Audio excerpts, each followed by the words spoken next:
sir ఇప్పుడు కార్మికుల గురించి ప్రస్తావన వచ్చింది కాబట్టి అంతకుముందు కార్మికుల వేతనాలు అవి పెంచాలనుకున్న వాళ్ళ జీతభత్యాలు అవి డైలీ లేబర్ కి కానీ లేకపోతే 24 క్రాఫ్ట్స్ లో ఉన్న కార్మికులకి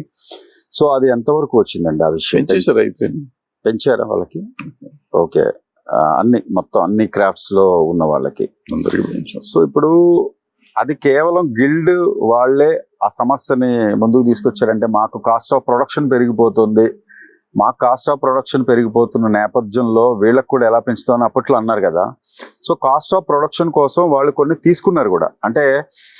హీరోల రెమ్యునరేషన్స్ తగ్గించాలి వాళ్ళ కార్వాన్స్ అవి తగ్గించాలి వాళ్ళతో పాటు వచ్చే కొంతమంది పాపులర్ హీరోయిన్స్ వెంబడొచ్చే వాళ్ళందరివి కూడా మనం కట్ ఆఫ్ చేసుకోవాలి వాళ్ళ ఫ్లైట్ టికెట్లు వాళ్ళే భరించాలి ఇవన్నీ చాలా చాలా వచ్చాయి సో అవన్నీ ఇంప్లిమెంట్ అయినాయి అంటారా ఒక ఇండస్ట్రీలో ఒక పెద్దగా మీరు కూడా చెప్పండి ఇప్పుడు ఒక విషయం నాకు ఇప్పుడు నేను సినిమా తీస్తాను నాకు ప్యాషన్తో వచ్చాను గోలబుట్టి వచ్చి సినిమా తీస్తుంటే నాకు పలానా వాళ్ళు కావాలి మీరు కావాలంటే మిమ్మల్ని నేను ఎంప్లాయ్ చేసుకుంటున్నాను చేసినప్పుడు మీ డిమాండ్స్ ఏముంటే ఆ డిమాండ్స్ నేను ఫుల్ఫిల్ చేయాలి కరెక్ట్ సార్ మళ్ళీ మీ డిమాండ్ కోసం నేను నిరసన తెలియజేయటం నాకు మీ ఇష్టం లేదనుకోండి యాభైని పెట్టుకొని చేసుకోవాలి అంతేగాని నువ్వు కారులో రావద్దు నడిసిరా నువ్వు కాఫీ తాగొద్దు మంచినీళ్ళు తాగు ఇవన్నీ చెప్తాను నేనెవరిని అలా పిచ్చి డిమాండ్లు ఎవడో పిచ్చోడు చేసాడు దాని గురించి నన్ను చర్చించడం అనేది కరెక్ట్ కాదు నా ఉద్దేశంలో సార్ అంటే ఇప్పుడు మామూలుగా ఒక ఇండస్ట్రీకి చెందిన వ్యక్తిగా మామూలుగా జనరల్ గా ఒక విషయం చెప్పండి ఇప్పుడు ఒక హీరోతో పాటు ఒక పరివారం రావటం లేకపోతే ఒక హీరోయిన్ తో పాటు బెంగళూరు నుండో లేకపోతే ముంబై నుండో వస్తుంది అమ్మాయి ఆ అమ్మాయికి పరివారాన్ని కూడా నిర్మాత భరించడం అనేది భరించారు కదా ఎవడు భరించమన్నాడు అదే సార్ ఎవడు భరించమన్నాడు ఇప్పుడు అది ఎవడు అలవాటు చేయమన్నాడు అలవాటు చేసింది నువ్వే అలవాటు చేసి భరించు లేదంటే మార్చేయి వాళ్ళు వచ్చారు నిన్న లేరు ఇవాళ వచ్చారు రేపు లేకుండా చెయ్యి వాళ్ళని అడుక్కోవటం ఎందుకు నీకేం దరిద్రం నువ్వు నిర్మాతవి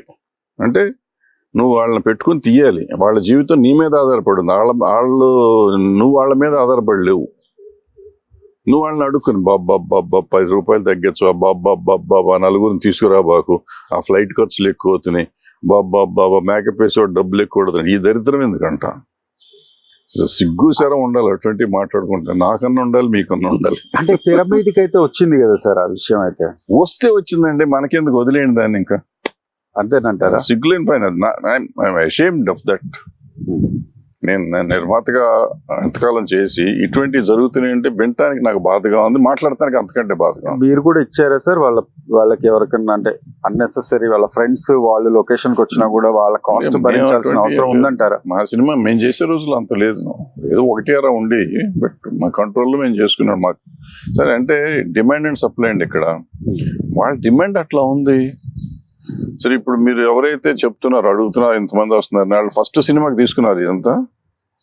తీసుకుని ఉంటారు కదా 99% తీసుకుని ఉంటారు మరి తర్వాత సినిమాకి ఎందుకు ఇచ్చారు వాళ్ళు సక్సెస్ వచ్చేసరికి ఇవ్వటం మొదలెట్టింది ఎవరు ప్రొడ్యూసర్లు ఇంక వీళ్ళు అడుగుతానికి వీళ్ళకి హక్కు ఏముంది నైతికంగా ఏం హక్కు ఉంది నైతిక బాధ్యత వీళ్ళే తీసుకోవాలి ఇవ్వటం మానేయాలి ఇచ్చారు కాబట్టి మానేయండి మళ్ళీ దానికి స్ట్రైక్ ఒకటి వీళ్ళ ముఖానికి అయితే అది తెర మీదకి అలా వచ్చి ఇలా వెళ్ళిపోయింది అంటారు తెర మీదకి అంతే వాళ్ళు ఏదో తెచ్చుకున్నారు పోనీ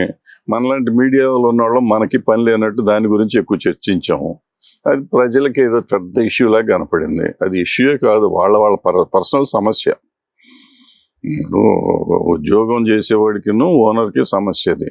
దానివల్ల సమాజానికి కానీ దేశానికి కానీ ఏ రకమైన తేడా రాదు వాళ్ళు ఎక్కువ తీసుకున్న తేడా రాదు తక్కువ తీసుకున్న తేడా రాదు మనకేమవుతుంది సినిమా టికెట్ అంతే ఉంటుంది కదా మనం సామాన్య ప్రేక్షకుడు